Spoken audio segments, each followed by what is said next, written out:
Hello friends, வணக்கம். Army welfare news Tamil YouTube channel வழியாக மீண்டும் உங்களை சந்திப்பதில் மிகவும் மகிழ்ச்சி. நாம் இன்னைக்கு இந்த வீடியோவில் மத்திய அரசு ஊழியர்கள் மற்றும் இராணுவத்தினர் மிகவும் ஆவலா எதிர்பார்த்துக்கிட்டு இருக்கிற ஒரு விஷயம் இந்த 8th பே கமிஷன் அப்படிங்கிறது. இப்போ இந்த 8th பே கமிஷனுடைய டீமு தங்களுடைய பணிகளை விரைவாகவும் வேகமாகவும் செயல்படுத்திக்கிட்டு இருக்கு அப்படிங்கிறது தெரிய வருது.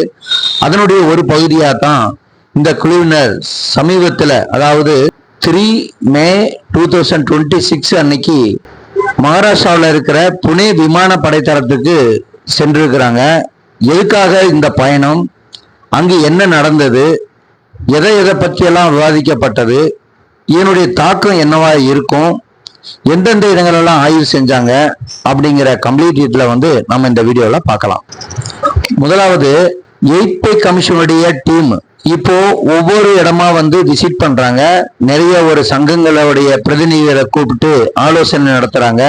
முன்னாடி இருக்கிற நண்பர்கள், அதே மாதிரி இப்ப இருக்கிற நண்பர்கள்ட்ட எல்லாம் அந்த 8th CBC இல்லாட்டி மை கவர்மெண்ட் இணையதளம் மூலமாகவும் கருத்துக்களை கேட்கிறாங்க. அப்படின்னு இந்த 8th பே கமிஷனுடைய டீம் இப்போ வேகமா செயல்பட துவங்கியிருக்கு அப்படின்னு தான் நம்ம சொல்லப்படுது. இந்த மாதிரி ஒரு சூழ்நிலையில தான் இப்போ 3 மே 2026 அன்னைக்கு இந்த 8th பே கமிஷனுடைய டீம், இந்த டீமுடைய செயலாளரான மதிப்பிற்குரிய திரு பங்கஜ் ஜெயின் அவர் தான் தலைமை தாங்கி இந்த புனேவுடைய விமான படைத்தளத்துக்கு சென்று பார்வையிட்டு இருக்கிறாங்க. இவருடைய மற்ற குழுவினுடைய முக்கிய அதிகாரிகளும் உறுப்பினர்களும் போயிருக்காங்க அப்படிங்கறதுதான் நம்ம தெரிய வருது. சரி, இப்ப நம்ம இதை பார்க்கலாம்.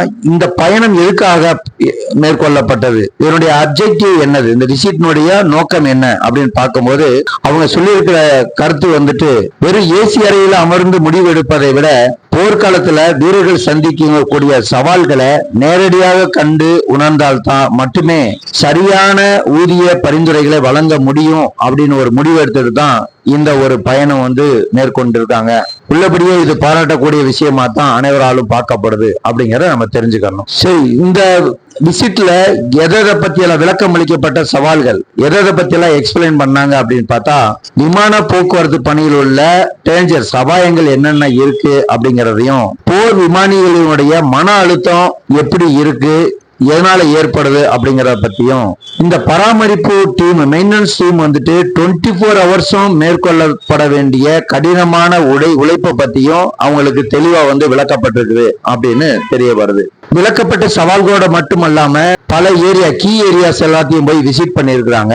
போர் விமான பிரிவுகள்ல ஏவுகணை தளங்கள், ரேடார் மையங்கள் அப்படிங்கறத பத்தி மட்டும் இல்லாம பராமரிப்பு பிரிவுல இருக்கிற நவீன தொழில்நுட்பங்கள் என்னென்ன இருக்குது, வீரர்கள் தயார் நிலையில எந்த மாதிரி எல்லாம் இருக்க வேண்டி இருக்கு அப்படிங்கறதையும் அவங்களுக்கு தெளிவா சொல்லப்பட்டிருக்கு. இந்த மாதிரி 24 மணி நேரமும் பணிகளை மேற்கொள்றதுனால அவங்களுக்கு ஏற்படுற மன உளைச்சல் என்னவா இருக்கு அப்படிங்கறதையும், விமான போக்குவரத்து பணியில் இருக்க டேஞ்சர்ஸ் எந்த மாதிரி எல்லாம் இருக்கு அப்படிங்கறதையும் தெளிவா அவங்களுக்கு சொல்லி இருக்காங்க.